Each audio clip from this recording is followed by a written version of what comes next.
নমস্কার, ইজি বাংলা রেসিপিতে সবাইকে স্বাগত। আজকে বানাবো কলমি শাক আর চিংড়ি মাছের চচ্চড়ি। এই চচ্চড়ি বানাতে কি কি লাগছে এসো দেখে নিই। আলু, বেগুন কেটে রেখেছি, পেঁয়াজ, হলুদ, লবণ, পাঁচফোড়ন, শুকনো লঙ্কা আর চিংড়ি মাছ, কলমি শাক। চিংড়ি মাছটা ভাজার জন্য আমরা হলুদ লবণ মাখিয়ে নেব।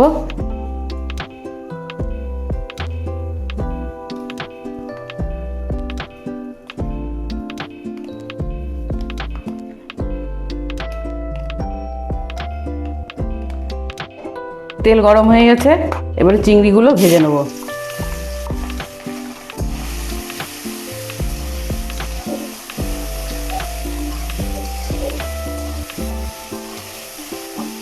মাছগুলো আমাদের ভাজা হয়ে গেছে, এবার তুলে নেব।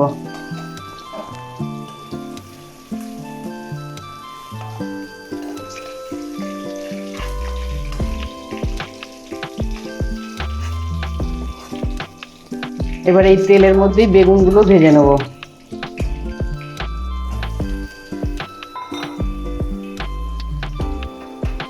লবণ, একটু হলুদ দিয়ে বেগুনটা ভেজে নেব।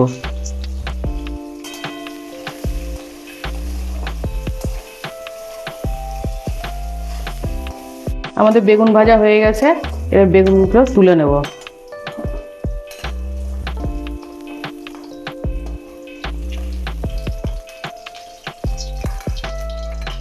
এবার এই তেলের মধ্যে আরেকটু তেল দেব। এবারে তেলটা গরম হোক।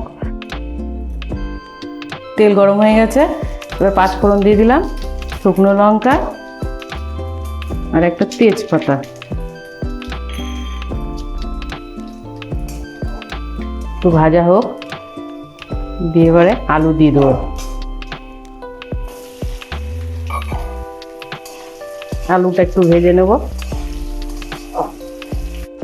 হালকা ভাজা হয়েছে আলুটা, এবারে পেঁয়াজ দিয়ে দেবো।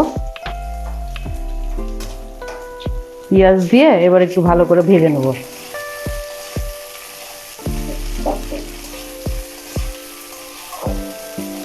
আলু আর পেঁয়াজটা আমাদের ভাজা হয়ে গেছে একসঙ্গে, এবারে হলুদ লবণ দিয়ে দেবো।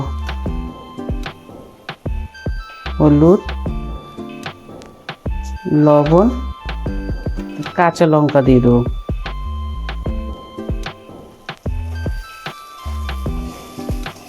দিয়ে নেড়ে শাকটা দিয়ে দেবো।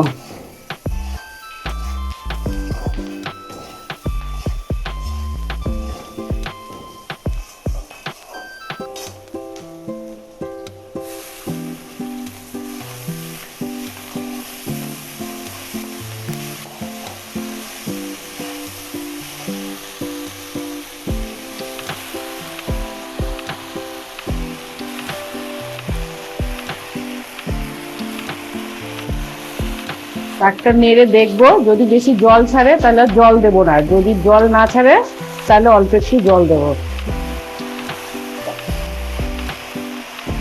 শাকে সেরকম জল ছাড়েনি, এবারে অল্প একটু জল দিয়ে একটু চিনি দেবো। আগে অল্প একটু জল দেবো, দিয়ে চিংড়ি মাছ আর বেগুনটা দিয়ে দেবো।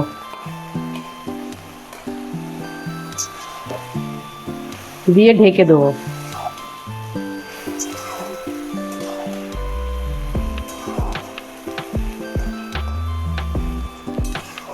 এবারে ঢেকে দেবো। 5 মিনিট পরে ফিরে এলাম।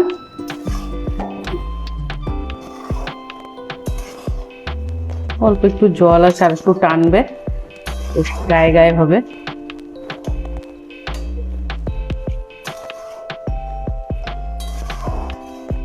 শাকটা আমাদের শুকনো শুকনো হয়ে এসছে, জলটা কেটে গেছে, এবারে নামিয়ে নেব।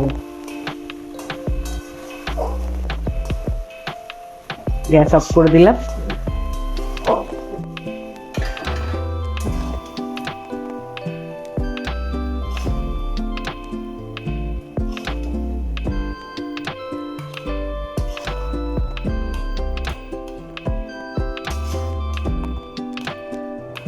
এরকম করে রান্না করে খেয়ে দেখো, কেমন লাগে কমেন্ট করে অবশ্যই জানাবে। আর যদি ভালো লাগে একটা লাইক করবে, আর যদি এরকম রান্না আরও দেখতে চাও তাহলে একটা সাবস্ক্রাইব করে দিও।